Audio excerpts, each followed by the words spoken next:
आप सभी का स्वागत है प्रकाश इंस्टीट्यूट के की इस ऑनलाइन प्लेटफॉर्म पर। मैं मोहित यादव।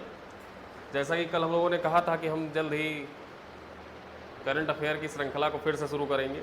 आज उस श्रृंखला का पहला दिन है। हम लोग आज शुरू कर रहे हैं समीक्षा अधिकारी, सहायक समीक्षा अधिकारी की परीक्षा के लिए उत्तर प्रदेश विशेष का करंट अफेयर, यूपी स्पेशल का करंट आज हम लोग शुरू करेंगे। और शुरुआत यहीं से इसलिए करेंगे क्योंकि उत्तर प्रदेश पीसीएस परीक्षा में और जो परीक्षा होती है समीक्षा अधिकारी, सहायक समीक्षा अधिकारी की परीक्षा, उसमें उत्तर प्रदेश पर विशेष फोकस किया जाता है। ठीक है, यूपी स्पेशल के सवालों पर विशेष फोकस किया जाता है। इसलिए हम लोग आज शुरुआत जो करेंगे वो उत्तर प्रदेश से संबंधित महत्वपूर्ण प्रश्नों की जो श्रृंखला है उसका ये पार्ट 1 है। इसमें हम देखेंगे जनवरी महीने से, मतलब जनवरी क्या नवंबर महीने से लेकर और मई तक के करंट अफेयर जो होंगे उत्तर प्रदेश स्पेशल के, उसको हम लोग डिस्कस करेंगे। आज हम लोग ये पहली सीरीज है, पहला वीडियो है, इसको आप लोगों के बीच लेकर पेश हुए हैं, हाजिर हुए हैं। देखते हैं हम लोगों का सवाल क्या है। आज कुछ छोटा छोटा लिखा होगा, हो सकता है आप लोगों को दिख ना रहा हो, कोई बात नहीं। आप लोग मेरे आवाज़ को सुनिएगा और समझने की कोशिश करिएगा। मैं वही बोलूँगा जो यहाँ पर लिखा हुआ है, ठीक है। तो जितना मैं बोलूँगा अगर जो आप उतना आत्मसात कर लिए तो समझिए उत्तर प्रदेश स्पेशल के 1 सवाल गलत नहीं होंगे। खासकर जो करंट अफेयर से संबंधित होंगे वो 1 सवाल आपके गलत नहीं होंगे। ठीक, शुरू करते हैं। तो पहले देखते हैं, हम लोग डिस्कस करेंगे रामसर स्थल। ठीक है, उत्तर प्रदेश के रामसर स्थल को हम लोग पहले डिस्कस करेंगे। तो उत्तर प्रदेश में वर्तमान में टोटल 8 रामसर स्थल हैं। कितने? वर्तमान में उत्तर प्रदेश में 8 रामसर स्थल हैं। रामसर स्थल मतलब आर्द्रभूमि क्षेत्र। ठीक है, कौन कौन से हैं? पहला देखते हैं, जो पहला था, नंबर 1 पहला जो बना था उसका नाम था ब्रिज घाट से नरौरा, जो गंगा नदी का निचली गंगा नदी है, ब्रिज घाट से नरौरा तक, उसको रामसर स्थल डिक्लेयर किया गया था। वो उत्तर प्रदेश का पहला रामसर स्थल था। ठीक है, अब देखते हैं 2020 में 6 को नया डिक्लेयर किया गया था। ठीक, और 2000 अभी जल्द में ही फिर से कीथम झील जो आगरा का था, फरवरी महीने में इसको नया रामसर स्थल डिक्लेयर कर दिया गया है। तो वर्तमान में उत्तर प्रदेश में टोटल 8 रामसर स्थल हो चुके हैं। कौन कौन से पहले देखते हैं। पहला ब्रिज घाट से नरौरा, गंगा नदी पर ये था, ब्रिज घाट से नरौरा, ये उत्तर प्रदेश का पहला रामसर स्थल था। दूसरा रामसर स्थल है समसपुर झील। समसपुर झील जो है ये रायबरेली में पड़ता है, ये भी आर्द्रभूमि क्षेत्र है। पार्वती अर्गा पक्षी अभ्यारण्य गोंडा जिले में पड़ता है। ठीक है, अब आप ये भी याद रखिए कि कौन सा कहाँ पे पड़ता है। जैसे समसपुर पक्षी अभ्यारण्य कहाँ पे? रायबरेली में। पार्वती अर्गा पक्षी अभ्यारण्य गोंडा में। सांडी झील कहाँ पे है? हरदोई में है। नवाबगंज पक्षी अभ्यारण्य उन्नाव में। कीथम झील, इसी को सुर सरोवर झील भी कहते हैं, जिसे अभी हाल ही में ऐड किया गया है। तो कीथम झील या सुर सरोवर झील जो है ये आगरा में है। ठीक है, अगला है सरसई नवार झील। तो सरसई नवार झील जो है ये इटावा में है। समन झील कहाँ पे है? मैनपुरी में है। ठीक है, फिर से एक बार देख लेते हैं। समसपुर झील, रायबरेली, पार्वती अर्गा गोंडा, सांडी झील हरदोई, नवाबगंज पक्षी अभ्यारण्य उन्नाव, कीथम झील आगरा, सरसई नवार झील इटावा, समन झील मैनपुरी। ठीक है, इसको एक बार आप रिवाइंड करिएगा, फिर से वीडियो को देखिएगा, आपको समझ में आ जाएगा। अब देखते हैं, उत्तर प्रदेश सरकार द्वारा स्वरोजगार को बढ़ावा देने हेतु उद्यम सारथी ऐप लॉन्च किया गया है। ठीक है, स्वरोजगार को बढ़ावा देने हेतु उद्यम सारथी ऐप लॉन्च किया गया है।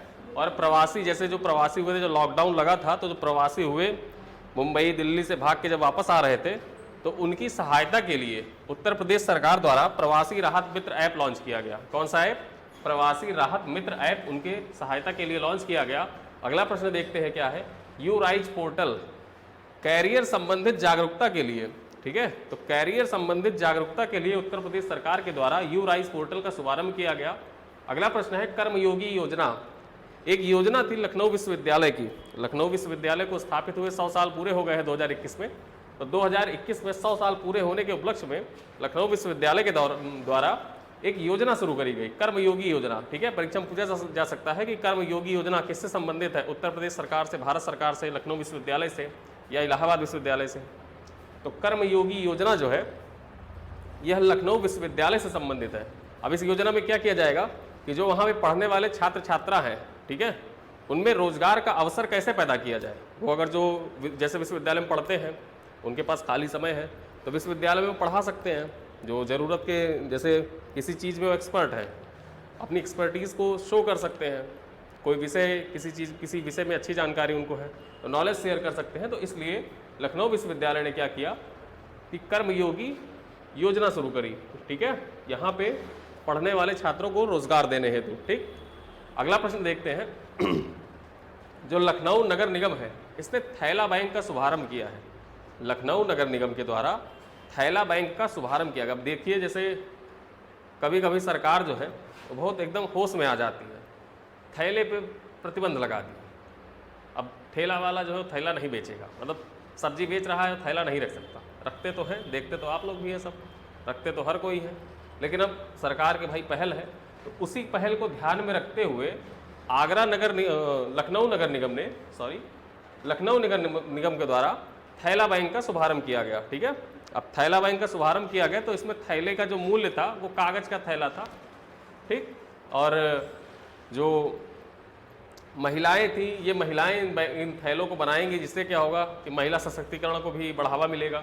तो इसलिए लखनऊ नगर निगम के द्वारा थैला बैंक का शुभारंभ किया गया। इसमें 5 रुपये का थैला, 10 रुपये का थैला और 20 रुपये का थैला ऐसे ही था। ठीक है, कि एक थैला 5 रुपये का, 10 रुपये का, 20 रुपये का। जैसे आप विशाल मेगा मार्ट पे जाएंगे तो एक थैला आपको 18 रुपये में दे देंगे, आप चाहे इतना सामान लीजिए चाहे इतना सामान लीजिए, 18 रुपये में थैला दे देते हैं। ठीक है, तो उसी तरह लखनऊ नगर निगम के द्वारा थैला बैंक का शुभारंभ किया गया। अगला प्रश्न है, लखनऊ नगर निगम म्युनिसिपल बॉन्ड जारी करने वाला भारत का 9वां नगर निगम बना। ठीक है, म्युनिसिपल बॉन्ड जारी करने वाला, नगर निगम बॉन्ड जारी करने वाला लखनऊ नगर निगम भारत का 9वां नगर निगम बना। अब ये बॉन्ड क्या होता है? बॉन्ड का मतलब समझिए कि जैसे हमारे पास अब हमको कुछ बनवाना है, कोई टोल प्लाजा बनवाना है। अब टोल प्लाजा बनवाने के लिए हमारे पास, जैसे टोल प्लाजा बनवाने में 300 करोड़ रुपए का खर्च आएगा, हमारे पास 100 करोड़ रुपए ही हैं। अब टोल प्लाजा बनवाना है तो हमने क्या किया कि बॉन्ड इशू कर दिए कि भैया ऐसा है, जनता के लिए हमने बॉन्ड इशू कर दिए कि ऐसा है कि 1-1 हज़ार रुपये का बॉन्ड है, सब लोग आइए बॉन्ड खरीदिए, हमको हमारे पैसे का अरेंजमेंट हो जाएगा, हम अपना बॉन्ड मतलब कि टोल प्लाजा बनवा लेंगे, और जो आप 1-1 हज़ार का बॉन्ड खरीदेंगे उस पर 5%, 6% या एक फिक्स अमाउंट ब्याज के तौर पर हम देते रहेंगे हर साल। ठीक, तो इससे क्या होता है कि जनता जाती है, बॉन्ड खरीद लेती है, अपना ब्याज पे पैसा पाती रहती है साल दर साल, और जब टोल प्लाजा बन के तैयार हो जाएगा तो फिर उसके बाद में क्या होगा, जितना अगर जो हम चाहे अपना बॉन्ड जो हमने बेचा था उस बॉन्ड को हम वापस खरीद सकते हैं जनता से कि भैया ऐसा है, अब पैसे हम आपको दे दें, हमारा बॉन्ड वापस कर दो। बस वही कॉन्सेप्ट होता है बॉन्ड का। ठीक है, तो लखनऊ नगर निगम, जो लखनऊ नगर निगम है, ये म्युनिसिपल बॉन्ड जारी करने वाला भारत का 9वां नगर निगम बना। ठीक, अब उसके बाद पहला नगर निगम कौन सा था जिसने म्युनिसिपल बॉन्ड जारी किया था? तो पहला नगर निगम जो था वो बेंगलुरु नगर निगम था। बेंगलुरु नगर निगम के द्वारा पहला म्युनिसिपल बॉन्ड जारी किया गया था। ठीक है, अब इसी में अगला प्रश्न एक और आता है कि ग्रीन बॉन्ड जारी करने वाला उत्तर प्रदेश का पहला, ठीक है, उत्तर प्रदेश का पहला नगर निगम कौन सा है ग्रीन बॉन्ड जारी करने वाला? तो ग्रीन बॉन्ड जारी करने वाला उत्तर प्रदेश का पहला नगर निगम जो है वो गाजियाबाद नगर निगम है। ठीक है, अब ग्रीन बॉन्ड जारी किया है, तो ग्रीन बॉन्ड जारी किया किसके लिए? सीवेज ट्रीटमेंट प्लांट स्थापित करने के लिए। ठीक, गाजियाबाद नगर निगम ने ग्रीन बॉन्ड जारी किया है, और गाजियाबाद नगर निगम जो है बॉम्बे स्टॉक एक्सचेंज में अपने आप को रजिस्टर्ड करके 150 करोड़ रुपए वहां से उठाया है। इससे क्या करेगा, वो सीवेज ट्रीटमेंट प्लांट स्थापित कराएगा गाजियाबाद में। ठीक है, और यह उत्तर प्रदेश का दूसरा नगर निगम है जिसने म्युनिसिपल बॉन्ड जारी किया है। लेकिन म्युनिसिपल बॉन्ड तो इससे पहले लखनऊ ने भी जारी किया था, लेकिन वो ग्रीन बॉन्ड नहीं था। जो गाजियाबाद नगर निगम ने जारी किया है ये ग्रीन बॉन्ड है। ठीक, अगला प्रश्न देखते हैं। 24वें हुनर हाट का आयोजन लखनऊ में किया गया। जो हुनर हाट हुआ इसका 24वां संस्करण जो था, इसका आयोजन लखनऊ में किया गया। तो जो हुनर हाट होता है इसका आयोजन जो किया जाता है वो अल्पसंख्यक मंत्रालय के अधीन किया जाता है। किसके अधीन? अल्पसंख्यक मंत्रालय के अधीन इसका उद्घाटन मतलब कि इसका आयोजन किया जाता है। तो जो 24वां हुनर हाट था इसका आयोजन कहाँ पे हुआ? लखनऊ में हुआ। अल्पसंख्यक मंत्रालय के द्वारा इसका उद्घाटन किया गया। हमारे अल्पसंख्यक मंत्री कौन है? तो हमारे अल्पसंख्यक मंत्री हैं मुख्तार अब्बास नकवी। कौन? मुख्तार अब्बास नकवी जी हैं, और इन्होंने हाल ही में किताब लिखी थी। उस किताब का क्या नाम था? बलवा। ठीक है, बलवा नाम से किताब लिखी थी। अगर जो परीक्षा में पूछा जाए कि बलवा नाम है पुस्तक, मैच द फॉलोइंग करके आ जाता ना, बलवा एक तरफ लिख दिए, फिर एक तरफ मुख्तार अब्बास नकवी लिख दिए, दूसरी तरफ और कोई किताब का नाम लिख दिए। ठीक, तो बलवा जो किताब है किसने लिखी है? मुख्तार अब्बास नकवी ने लिखी है। ठीक है, अगला देखते हैं कि अल्ट्रा वायलेट के द्वारा, ठीक है, पराबैंगनी किरणों के द्वारा जो लखनऊ मेट्रो है, लखनऊ मेट्रो ने अल्ट्रा वायलेट किरणों के सहयोग से अपने जो कोचेज हैं, जो डब्बे हैं, उनको सैनिटाइज किया है। ऐसा करने वाला ये भारत का पहला मेट्रो बन गया है। ठीक, तो अल्ट्रा वायलेट सैनिटाइज करने वाला लखनऊ मेट्रो भारत का पहला मेट्रो बना है। ठीक है, अगला देखते हैं भूमाफिया पर नकेल कसने हेतु, भूमाफिया पर नकेल कसने हेतु उत्तर प्रदेश सरकार द्वारा धरा पोर्टल का शुभारंभ किया गया है। धरा पोर्टल, अब भूमाफिया पर नकेल कैसे? जैसे आप लोग सुनते होंगे कि कोई एक ज़मीन है, अब उसी ज़मीन को पता लगता है कि 20 लोगों ने खरीद रखा है और 20 लोगों ने बेच रखा है। वो कहते हैं ये हमारी है, वो कहते हैं ये हमारी है, वो कहते हैं ये हमारी है, वो कहते हैं इन्होंने हमने खरीदा है, वो कहते हैं हमने खरीदा। तो आपस में झगड़ा होता रहता है। ठीक, तो इसी में क्या होता है कि एक आदमी एक ही ज़मीन को 20 लोगों को बेच देता है। ठीक, तो उसी चीज़ पर नकेल कसने के लिए उत्तर प्रदेश सरकार द्वारा धरा पोर्टल का शुभारंभ किया गया। अब धरा से एक चीज़ और ध्यान रखिएगा कि परीक्षा में धरा भी पूछ सकता है और धरनी भी पूछ सकता है। धरा और धरनी एक ही जैसे लग रहा है ना, धरा और धरनी। तो जो धरनी पोर्टल है ये तेलंगाना के द्वारा शुरू किया गया है और धरा पोर्टल जो है ये उत्तर प्रदेश सरकार के द्वारा शुरू किया गया। ठीक है, अगला देखते हैं रक्षा औद्योगिक गलियारा। रक्षा उद्योग को बढ़ावा देने के लिए उत्तर प्रदेश में रक्षा औद्योगिक गलियारे का निर्माण किया जा रहा है। ठीक है, अब रक्षा औद्योगिक गलियारे का जो निर्माण किया जा रहा है इसके तहत 6 शहर शामिल किए गए हैं। कौन कौन से वो 6 शहर या 6 जिले हैं उनको देखते हैं। पहला है कानपुर, दूसरा है झांसी, तीसरा है अलीगढ़, चौथा है आगरा, पांचवा लखनऊ और फिर छठवां चित्रकूट। ठीक है, कानपुर, झांसी, अलीगढ़, आगरा, लखनऊ, चित्रकूट, ये 6 जिले शामिल है। परीक्षा में ऐसे भी पूछा जा सकता है कि निम्नलिखित में से कौन सा जिला रक्षा औद्योगिक गलियारे के तहत शामिल नहीं है। और उसमें 4 ऑप्शन दे दे, अलीगढ़, आगरा, लखनऊ, मेरठ।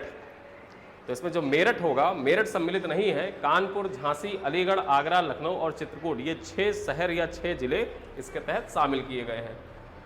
अगला देखते हैं मथुरा रिफाइनरी जो है, मथुरा किस लिए प्रसिद्ध है? रिफाइनरी के लिए प्रसिद्ध है।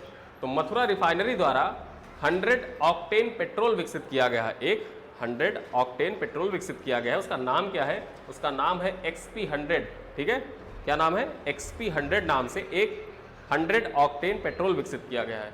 अब भारतीय तेल निगम, भारतीय तेल निगम जो है, अब इसके वो पूछ लें कि इसके चेयरमैन कौन है। तो भारतीय तेल निगम के जो चेयरमैन है इनका नाम है श्रीकांत माधव वैद्य। क्या नाम है? श्रीकांत माधव वैद्य। अब ONGC के बारे में भी पूछ ले तो ONGC के बारे में भी जान लीजिए कि ONGC के चेयरमैन कौन है? शशि शंकर। क्या नाम है? शशि शंकर। ठीक है, फ्री कोचिंग के लिए अभ्युदय योजना, अभ्युदय योजना शुरू हुई थी, सब लोग जानते हैं, सभी लोगों ने रजिस्ट्रेशन किया होगा। तो अभ्युदय योजना जो है इसके तहत, ठीक, पथ प्रदर्शक पहल शुरू करी गई है।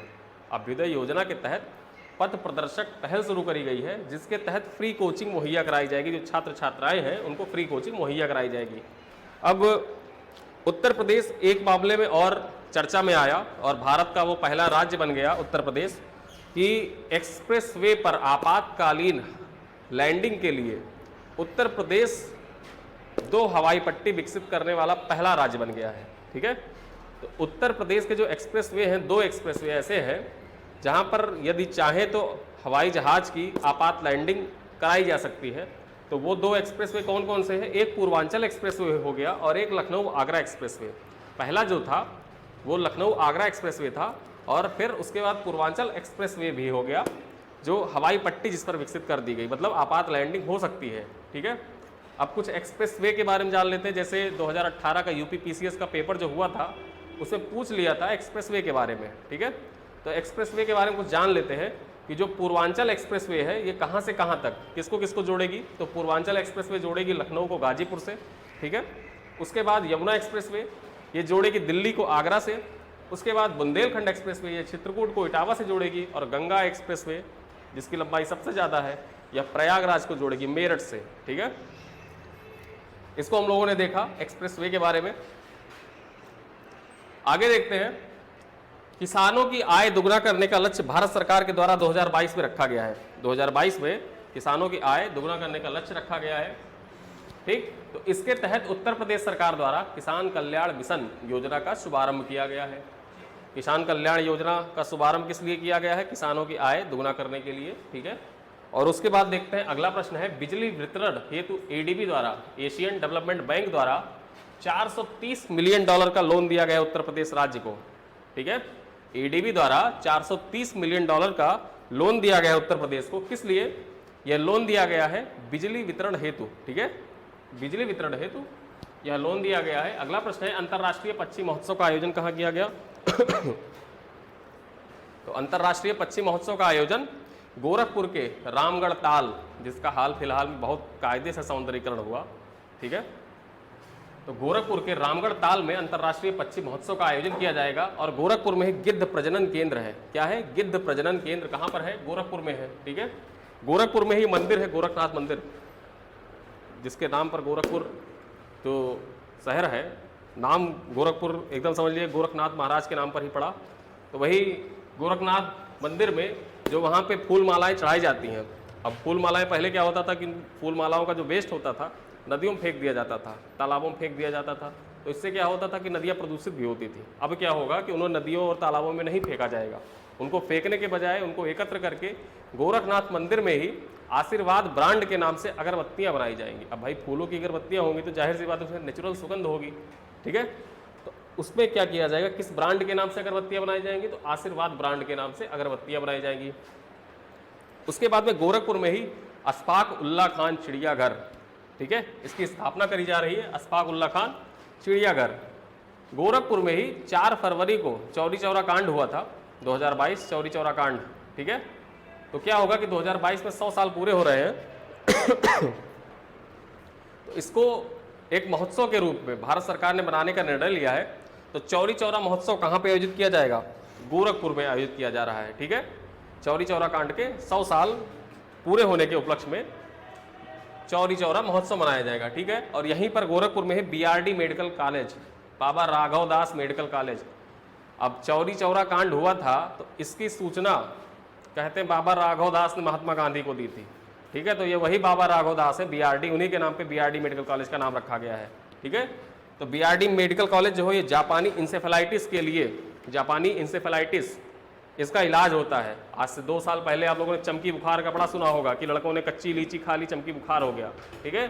तो वही चमकी बुखार जो है उसी को जापानी इंसेफेलाइटिस कहते हैं। तो उसका इलाज होता है यहाँ पर, ठीक है। कहाँ पर? गोरखपुर में। अगला प्रश्न है, 26 जनवरी को जो झांकियां निकली उन झांकियों में, एक सेकेंड,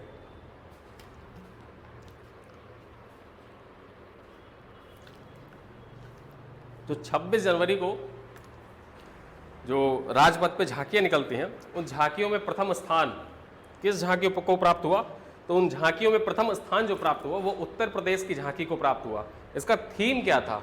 इसका थीम रामायण की थीम पर आधारित था। जो उत्तर प्रदेश की झांकी थी इस बार ये रामायण थीम पर आधारित थी, ठीक है। जिसमें एक तरफ मर्यादा पुरुषोत्तम श्री राम को दिखाया गया, अयोध्या का भव्य मंदिर जो बन रहा है उसको दिखाया गया, भव्य मंदिर को, और उसी में महर्षि वाल्मीकि को रामायण लिखते हुए दिखाया गया कि वो रामचरितमानस का वो कर रहे हैं, मतलब लिख रहे हैं, ऐसा दिखाया गया था, ठीक है। तो पहला जो स्थान प्राप्त हुआ वो उत्तर प्रदेश की झांकी को प्राप्त हुआ, दूसरा स्थान प्राप्त हुआ त्रिपुरा को, और तीसरा स्थान प्राप्त हुआ उत्तराखंड को, ठीक है।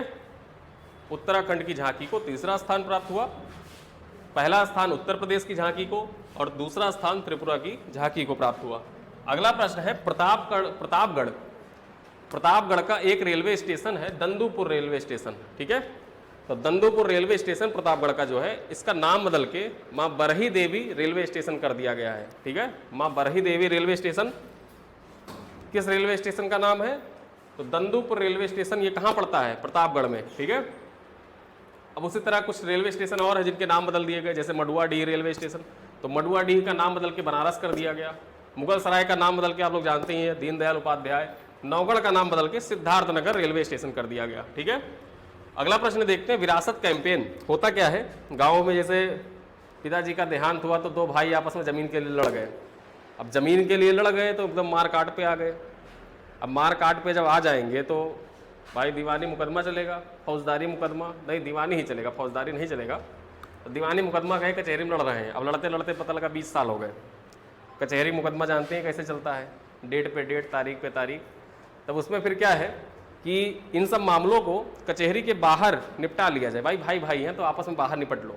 अब भाई बाहर आपस में निपट ले, उसके लिए क्या हुआ कि विरासत कैंपेन शुरू किया गया।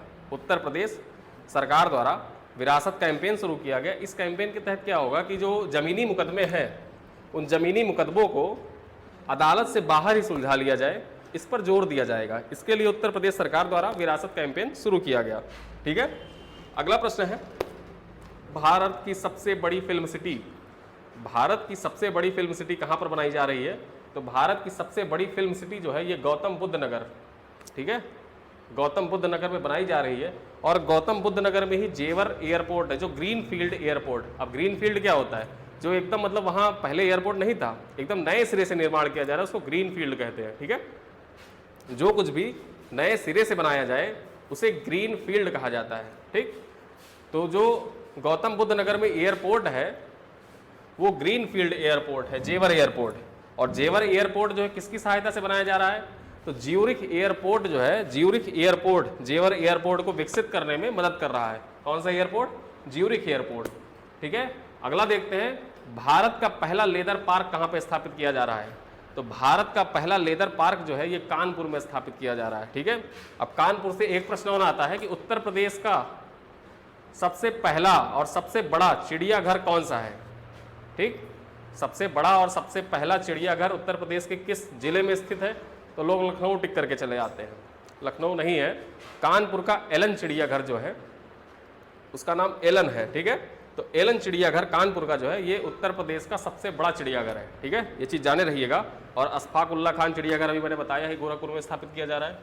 अगला प्रश्न है, 146 जो वाइल्ड लाइफ सेंचुरी है उसमें क्या हुआ कि उनकी लिस्टिंग हुई, उनका प्रदर्शन देखा गया।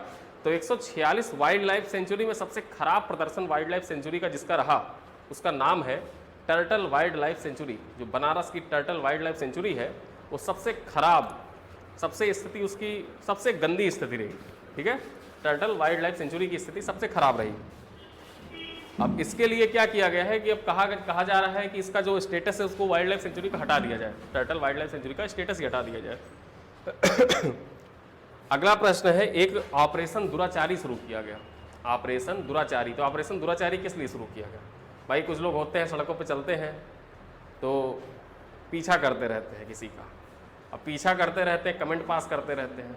तो ऐसी चीज़ों से छुटकारा पाने के लिए पहले तो एंटी रोमियो स्क्वाड जैसे आया था, रोमियो पना जैसे निकालने वाला, उसी तरह एक ऑपरेशन दुराचारी शुरू किया गया। अब क्या होगा, यदि महिलाओं का हरासमेंट हो रहा है, ठीक, उनका पीछा किया जा रहा है या उनसे छेड़खानी करने की कोशिश की जा रही है, तो अब क्या किया जाएगा कि जो छेड़खानी कर रहा है उसकी फ़ोटो खींच ली जाएगी और चौराहे पे टांग दिया जाएगा।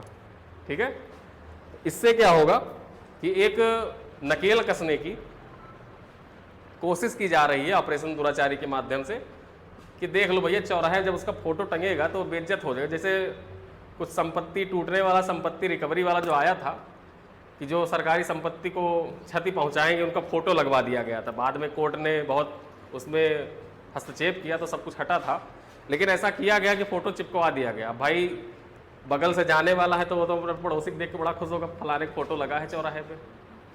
ठीक, तो उसी चीज़ के लिए ऑपरेशन दुराचारी जो है ये शुरू किया गया। अगला है लखनऊ हरदोई रोड, इसका नाम बदल के लालजी टंडन जी के नाम पर कर दिया गया है। लालजी टंडन एक जाने माने व्यक्ति थे लखनऊ के और ये गवर्नर भी रह चुके हैं, लालजी टंडन, मध्य प्रदेश के। अगला प्रश्न है जैविक भोजन प्रसंस्करण यूनिट, ठीक है, ऑर्गेनिक फूड प्रोसेसिंग यूनिट कहाँ पे स्थापित करी जा रही है?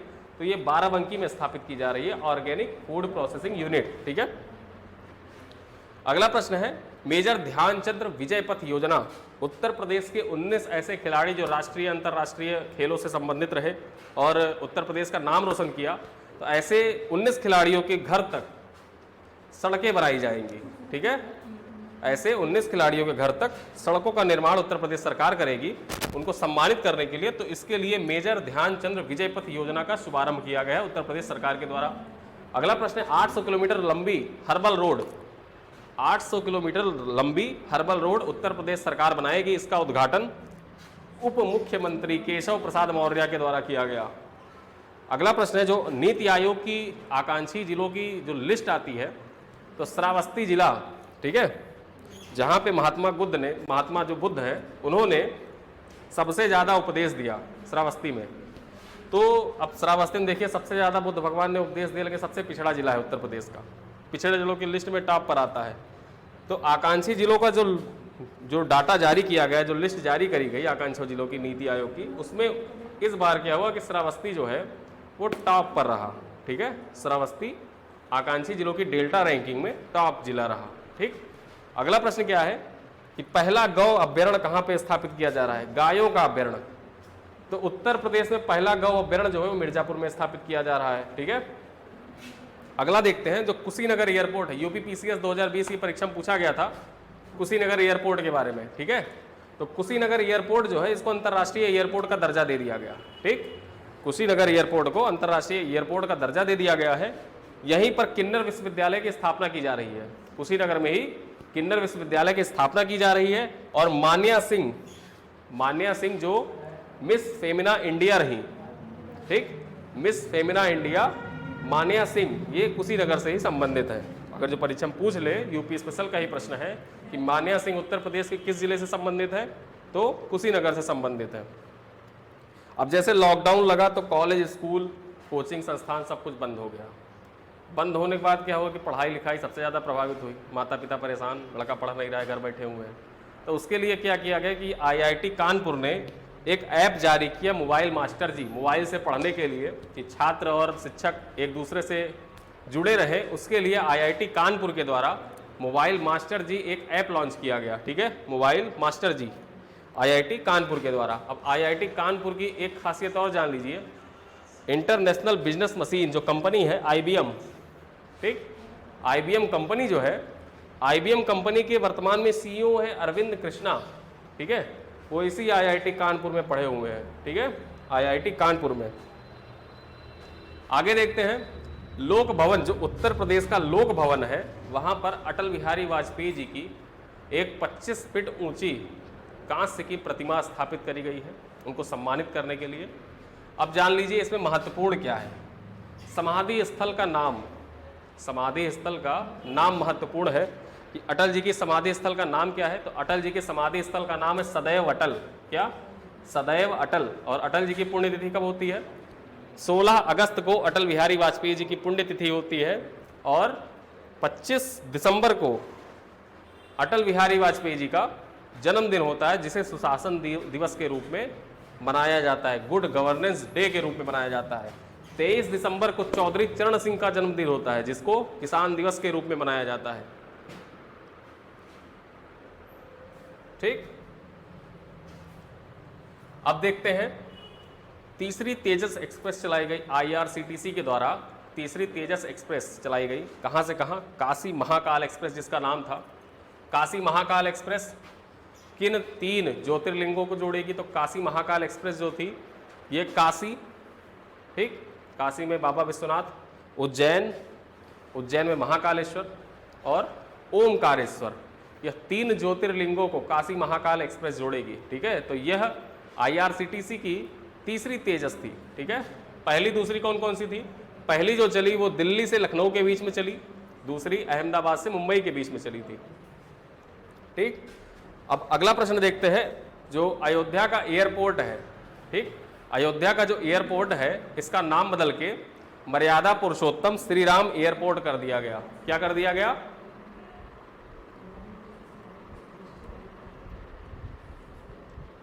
मर्यादा पुरुषोत्तम श्री राम एयरपोर्ट कहां पर अवस्थित है? अयोध्या। जो अयोध्या एयरपोर्ट था उसका नाम बदल के मर्यादा पुरुषोत्तम श्री राम एयरपोर्ट कर दिया गया। अब अगला प्रश्न है, भारत और नेपाल सीमा के बीच तीसरा चेक पोस्ट कहां पे स्थापित किया गया है? तो भारत और नेपाल सीमा के बीच तीसरा चेक पोस्ट जो है नेपालगंज और रुपईडीहा के मध्य स्थापित किया गया है। ठीक है, 2 बिहार में है, यह उत्तर प्रदेश का पहला है। भारत और नेपाल के बीच तीसरा चेक पोस्ट नेपालगंज और रुपईडीहा के मध्य स्थापित किया गया। एक इनकाउंटर बहुत चर्चा में आया था, विकास दुबे। ठीक है, तो विकास दुबे इनकाउंटर बड़ा चर्चा में आया था इसलिए कि गाड़ी कैसे पलटी। तो गाड़ी पलटने के लिए क्या हुआ कि सुप्रीम कोर्ट ने भी भाई, अब सुप्रीम कोर्ट का भी इंटरेस्ट जगा कि गाड़ी कैसे पलटी, तो सुप्रीम कोर्ट भी अपने इंटरेस्ट पर गाड़ी कैसे पलटी तो सुनवाई होने लगी भाई, स्वतः सुनवाई संज्ञान लेते हुए कहा गाड़ी कैसे पलटी। उसके लिए क्या हुआ कि जस्टिस BS चौहान के नेतृत्व में एक समिति का गठन बना कर दिया और उस समिति को जिम्मा सौंपा गया कि भैया जाओ देखो गाड़ी कैसे पलटी। तो वही है कि विकास दुबे एनकाउंटर के जांच के लिए BS चौहान के नेतृत्व में एक समिति का गठन किया गया। ये जो गाड़ी पलटने वाला था वो वैसे मजाक में मैंने कहा था, उसको ध्यान मत दीजिएगा, बस इतना याद रखिए कि विकास दुबे एनकाउंटर की जांच के लिए BS चौहान के नेतृत्व में एक समिति का गठन किया गया है। ठीक है, पर्यटकों को आकर्षित करने में उत्तर प्रदेश का स्थान देख लेते हैं। तो पर्यटकों को आकर्षित करने में उत्तर प्रदेश का स्थान, इसमें दो पहलुओं से देखेंगे। पहला पहलू क्या है, विदेशी पर्यटकों को आकर्षित करने में। जो विदेशी पर्यटक होते हैं उनको आकर्षित करने में उत्तर प्रदेश का स्थान तीसरा है। पहले नंबर पर तमिलनाडु है और दूसरे नंबर पर महाराष्ट्र है, तीसरे नंबर पर पड़ता है आपका उत्तर प्रदेश। जबकि जो देसी पर्यटक हैं, देसी लोग हैं, भैया कुछ भी होता है तो सबसे पहले जैसे कहते हैं ना चलो आगरा घूमे आए, ताजमहल देखा है, ठीक है, तो देसी पर्यटकों को आकर्षित करने में उत्तर प्रदेश पहले स्थान पर है।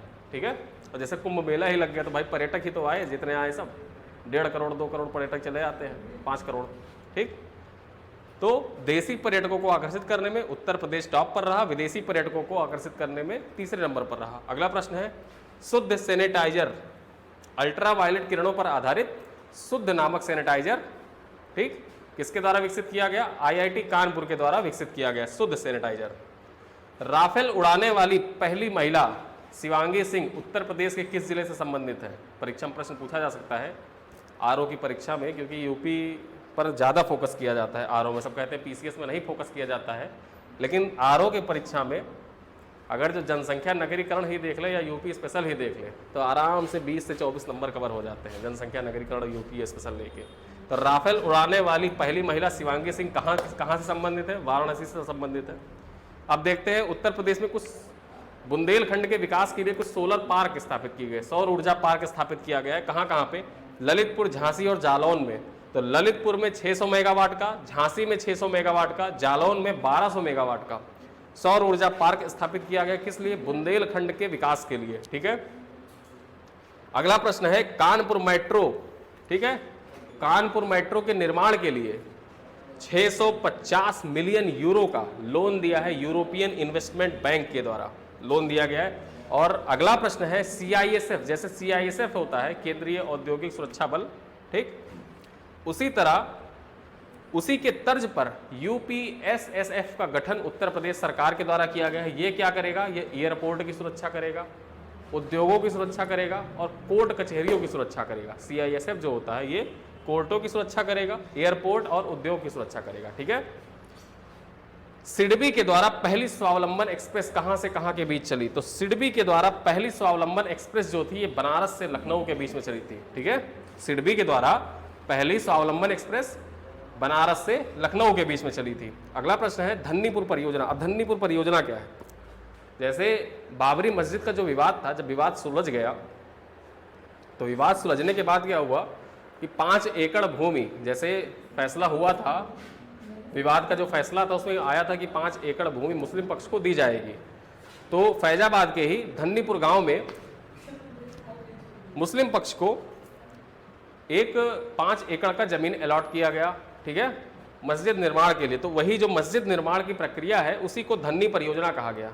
गांव का नाम क्या था? धन्नीपुर। ठीक है, तो धन्नीपुर परियोजना उसी का नाम है। ठीक है, अगला प्रश्न है, बुंदेलखंड में पानी की समस्या से निपटने के लिए उत्तर प्रदेश और इजराइल के बीच में समझौता हुआ है। उत्तर प्रदेश ने इजराइल के साथ मिलकर बुंदेलखंड में पानी की समस्या से निपटने के लिए समझौता किया। परीक्षा में पूछा जा सकता है कि उत्तर प्रदेश सरकार ने किस देश के साथ मिलकर बुंदेलखंड में पानी की समस्या से निपटने के लिए समझौता किया है? तो समझौता किया गया है इजराइल के साथ। ठीक है, पाहुजा डैम का निर्माण इसी के तहत किया जाएगा। एक डैम है पाहुजा डैम, तो पाहुजा डैम जो है ये ड्रिप सिंचाई के लिए, अब भाई इजराइल जो है वो ड्रिप सिंचाई में बहुत अव्वल है, बहुत आगे है, तो ड्रिप सिंचाई के लिए पाहुजा डैम का निर्माण किया जाएगा। अगला देखते हैं, रेडियो एस्ट्रोनॉमी के जनक कहे जाने वाले गोविंद स्वरूप का निधन हो गया। हाल ही में जो रेडियो एस्ट्रोनॉमी है उसके जनक कहे जाने वाले गोविंद स्वरूप जी का निधन हो गया। यह उत्तर प्रदेश के किस जिले से संबंधित थे? तो यह उत्तर प्रदेश के मुरादाबाद जिले से संबंधित थे। ठीक है, ठाकुर द्वारा में इनका जन्म हुआ था। ठाकुर द्वारा मुरादाबाद में पड़ता है। अगला प्रश्न देखते हैं, कोविड के उपरांत जब कोविड खत्म हो जाएगा तो कोविड खत्म होने के उपरांत पर्यटन को बढ़ावा देने के लिए उत्तर प्रदेश, मतलब उत्तर प्रदेश नहीं, भारत और अफ्रीका के मध्य उत्तर प्रदेश में पर्यटन को बढ़ावा देने के लिए एक समझौता किया गया है। जो वहाँ के दूतावास है, ठीक, दोनों दूतावास के बीच में समझौता हुआ है। अफ्रीका और भारत का जो दोनों दूतावास है उनके बीच में समझौता हुआ है कि जैसे ही कोविड खत्म होगा तो उत्तर प्रदेश में स्पेशली पर्यावरण को बढ़ावा, मतलब पर्यटन को बढ़ावा दिया जाएगा। ठीक है, अब अफ्रीका में भारत के राजदूत कौन है? तो अफ्रीका में भारत के राजदूत जो है जयदीप सरकार उनका नाम है। ठीक है, सबसे महत्वपूर्ण प्रश्न परीक्षा में पूछा जा सकता है कि हॉकी उत्कृष्टता केंद्र कहां पर स्थापित किया जाएगा? हॉकी उत्कृष्टता केंद्र कहां पर स्थापित किया जाएगा उत्तर प्रदेश में? तो हॉकी उत्कृष्टता केंद्र मोहम्मद शाहिद सिंथेटिक स्टेडियम लखनऊ में स्थापित किया जाएगा। ठीक है, मोहम्मद शाहिद सिंथेटिक स्टेडियम लखनऊ में हॉकी उत्कृष्टता केंद्र स्थापित किया जाएगा। ठीक है, अगला है हैप्पीनेस कैरिकुलम। जैसे दिल्ली में शुरू किया गया था हैप्पीनेस कैरिकुलम, तो उसमें क्या हुआ था कि होता क्या है, पहले ये जान लीजिए कैरिकुलम, हैप्पीनेस कैरिकुलम क्या होता है। हैप्पीनेस कैरिकुलम में क्या होगा कि जैसे आप बच्चों को स्कूल भेजते हैं तो एक पीरियड ऐसा होगा जिसमें मेडिटेशन या फिर कोई गेम या फिर पीटी जैसे होता है, तो वो सब चीज़ें कराई जाएंगी। तो हैप्पीनेस कैरिकुलम का उद्घाटन दिल्ली के स्कूलों में, दिल्ली में सबसे पहले शुरू हुआ था। आध्यात्मिक गुरु दलाई लामा ने इसकी शुरुआत करी थी। तो उससे क्या हुआ कि वहाँ के बच्चों में बहुत अच्छा रिस्पांस देखा गया। तो उसी को ध्यान में रखते हुए उत्तर प्रदेश ने भी हैप्पीनेस कैरिकुलम की शुरुआत करी है। ठीक, तो उत्तर प्रदेश के मथुरा जिले के स्कूलों में, ठीक है, उत्तर प्रदेश के मथुरा जिले के स्कूलों में हैप्पीनेस कैरिकुलम की शुरुआत करी जाएगी और इसका नाम बदल दिया गया है। इसका नाम कर दिया हैप्पीनेस कैरिकुलम की जगह पे रियलाइजेशन कैरिकुलम हो गया है। ठीक है, रियलाइजेशन कैरिकुलम कर दिया गया है। ठीक, अगला प्रश्न है आज़ादी का अमृत महोत्सव। आज़ादी को 15 अगस्त 1947 को भारत आज़ाद हुआ था। तो आज़ादी की 75वीं सालगिरह 2022 में मनाई जाएगी। तो 75वीं सालगिरह मनाने के उपलक्ष्य में एक महोत्सव मनाया जाएगा, उसका नाम है आज़ादी का अमृत महोत्सव। तो आज़ादी का अमृत महोत्सव जो होगा इसका आयोजन 75 सप्ताह किए जाएंगे। तो 75 सप्ताह होगा। तो भाई 15 अगस्त 1947 को भारत आज़ाद हुआ था और 15 अगस्त 1922 को 75 साल होंगे, तो उसको सेलिब्रेट करने के 75 सप्ताह पहले से ही महोत्सव शुरू हो जाएगा। तो 75 सप्ताह पहले का दिन कौन सा डिसाइड हुआ? 21 मार्च को, 21 मार्च 2021 को। ठीक, तो 21 मार्च 2021 से 15 अगस्त 2022 के बीच में 75 सप्ताह पड़ते हैं। ठीक है, तो 21 मार्च 2021 से ही जो आज़ादी का अमृत महोत्सव है इसका शुभारंभ हो चुका है। और इसका शुभारंभ कहाँ से हुआ?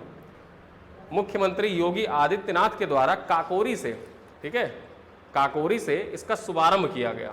आज़ादी का अमृत महोत्सव काकोरी से शुरू हुआ, 75 सप्ताह चलेगा। और 21 मार्च का ही दिन क्यों चुना गया? क्यों महत्वपूर्ण है इतिहास में 21 मार्च का दिन? 21 मार्च को ही दांडी यात्रा जो थी, ठीक है, दांडी यात्रा शुरू हुई थी। कहाँ से शुरू हुई थी? साबरमती आश्रम से दांडी के लिए। दांडी कहाँ पे पड़ता है? नवसरी डिस्ट्रिक्ट का नाम सुना है? गुजरात के नवसरी डिस्ट्रिक्ट का। तो गुजरात के नवसरी डिस्ट्रिक्ट में ही पड़ता है दांडी। ठीक है, और 2021 में 21 मार्च 2021 को दांडी यात्रा का 91वें साल पूरा हो गया है, क्योंकि 21 मार्च 1930 को दांडी यात्रा शुरू हुई थी। ठीक है, अब देख लेते हैं कुछ महोत्सव। मैच द फॉलोइंग करके आएगा प्रश्न में, और यही प्रश्न ऐसे छपे रहेंगे, देख लीजिएगा, परीक्षा में आ सकता है। बहुत महत्वपूर्ण है क्योंकि यह पहली बार सेलिब्रेट किया गया है। कुछ फेस्टिवल सेलिब्रेट किए गए हैं। ठीक है, तो कुछ फेस्टिवल जो सेलिब्रेट किए गए हैं वो कुछ अनाजों, फलों, इनसे संबंधित है। और ये जैसे वन डिस्ट्रिक्ट वन प्रोडक्ट जब आया तो बहुत चर्चा में था, परीक्षा में उनसे सवाल पूछे जाते थे। अब ये देखिए कुछ त्यौहार मनाए गए हैं। ठीक है, अभी हाल ही में कुछ त्यौहार मनाए गए हैं, तो इसलिए ये महत्वपूर्ण हो जाता है। जैसे काला नमक त्यौहार। ठीक, तो काला नमक त्यौहार कहाँ पे मनाया गया? तो काला नमक त्यौहार जो सिद्धार्थनगर का फेमस है। भारत ने उत्तर प्रदेश के सिद्धार्थनगर जिले से काले नमक चावल का एक्सपोर्ट किया था सिंगापुर को, ठीक है। तो उत्तर प्रदेश के सिद्धार्थनगर जिले में उगाया जाता है काला नमक चावल, ठीक है। तो काला नमक त्योहार कहाँ पे मनाया गया? सिद्धार्थनगर जिले में मनाया गया। शकरकंद त्योहार कहाँ पे मनाया गया? गोरखपुर में मनाया गया, ठीक है। अमरूद कहाँ का फेमस है? अमरूद जो है वो प्रयागराज का फेमस है। इलाहाबाद का अमरूद जो है ये फेमस है। इसका नाम क्या है, इसको उपनाम क्या है? बहुत लाल लाल होता है जो इलाहाबाद का जो अमरूद होता है, एकदम रेड रेड होता है, उसको सुरखा या सोबिया कहा जाता है। सुरखा या सेबिया नाम से जाना जाता है। तो अमरूद महोत्सव जो मनाया गया ये प्रयागराज में मनाया गया। केला महोत्सव, बनाना फेस्टिवल कहाँ मनाया गया? तो कुशीनगर में मनाया गया, ठीक है। वही कुशीनगर जहाँ से मान्या सिंह थी जो मिस फेमिना इंडिया चुनी गई, वही कुशीनगर जहाँ पे किन्नर विश्वविद्यालय की स्थापना करी गई, वही कुशीनगर जहाँ का अंतर्राष्ट्रीय हवाई अड्डा का दर्जा दिया गया इसके हवाई अड्डे को, कुशीनगर हवाई अड्डे को। अगला है प्रतापगढ़, यहाँ पे मनाया गया आंवला महोत्सव। आंवला महोत्सव कहाँ मनाया गया? प्रतापगढ़ में। वही प्रतापगढ़ जहाँ के दंदोपुर रेलवे स्टेशन का नाम बदल के माँ बरही देवी रेलवे स्टेशन किया गया, ठीक है। स्ट्रॉबेरी, स्ट्रॉबेरी फेस्टिवल कहाँ मनाया गया? ये झांसी में मनाया गया। जैगरी फेस्टिवल, जैगरी मतलब गुड़, गुड़, ठीक। तो गुड़ महोत्सव कहाँ पे मनाया गया? गुड़ महोत्सव जो है ये लखनऊ में मनाया गया। एक चीज जान लीजिए, जो गुड़ है, ठीक, वो अयोध्या का बहुत फेमस है।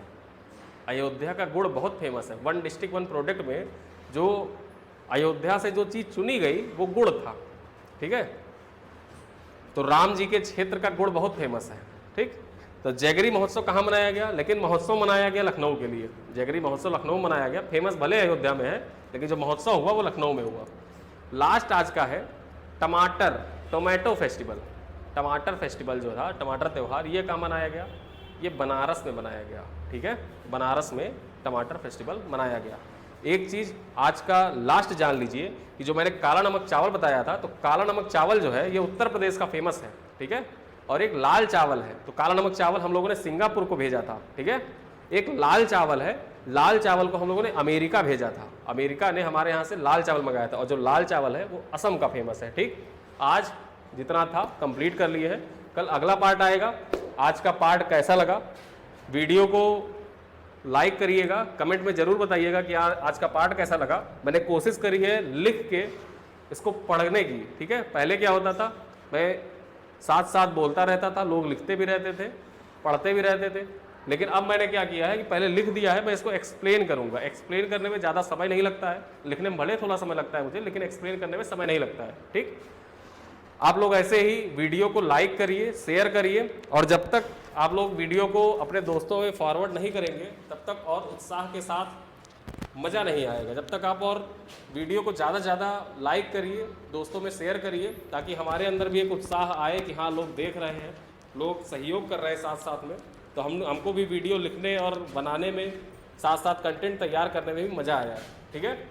जो मैं खुद पढ़ता वही आपको ही पढ़ाता। मैं भी एक स्टूडेंट ही हूँ। आर ओ PCS की परीक्षा मैं भी देता, ठीक। तो क्या करिए, आपको कुछ नहीं करना है, सीधे चैनल के नीचे जहाँ आप वीडियो देख रहे हैं उसके नीचे एक सब्सक्राइब का बटन होगा, सब्सक्राइब के बटन को दबाइए। फिर उसके बाद बेल आइकन आएगा, आप बेल आइकन को दबाइए, आपको नोटिफिकेशन हमारे चैनल के प्राप्त होते रहेंगे। वीडियो को लाइक करना है, और वीडियो कैसा लगा, कुछ कमी हो उसके लिए भी आप नीचे कमेंट बॉक्स में जाइए, कमेंट करिए, बताइए क्या कमी है। मैं पर्सनली सारे कमेंट पढ़ता हूँ, सारे कमेंट रीड करता हूँ, ठीक। मिलते हैं अगले वीडियो में, तब तक के लिए बहुत बहुत धन्यवाद। स्वस्थ रहिए, मस्त रहिए, मिलते हैं फिर।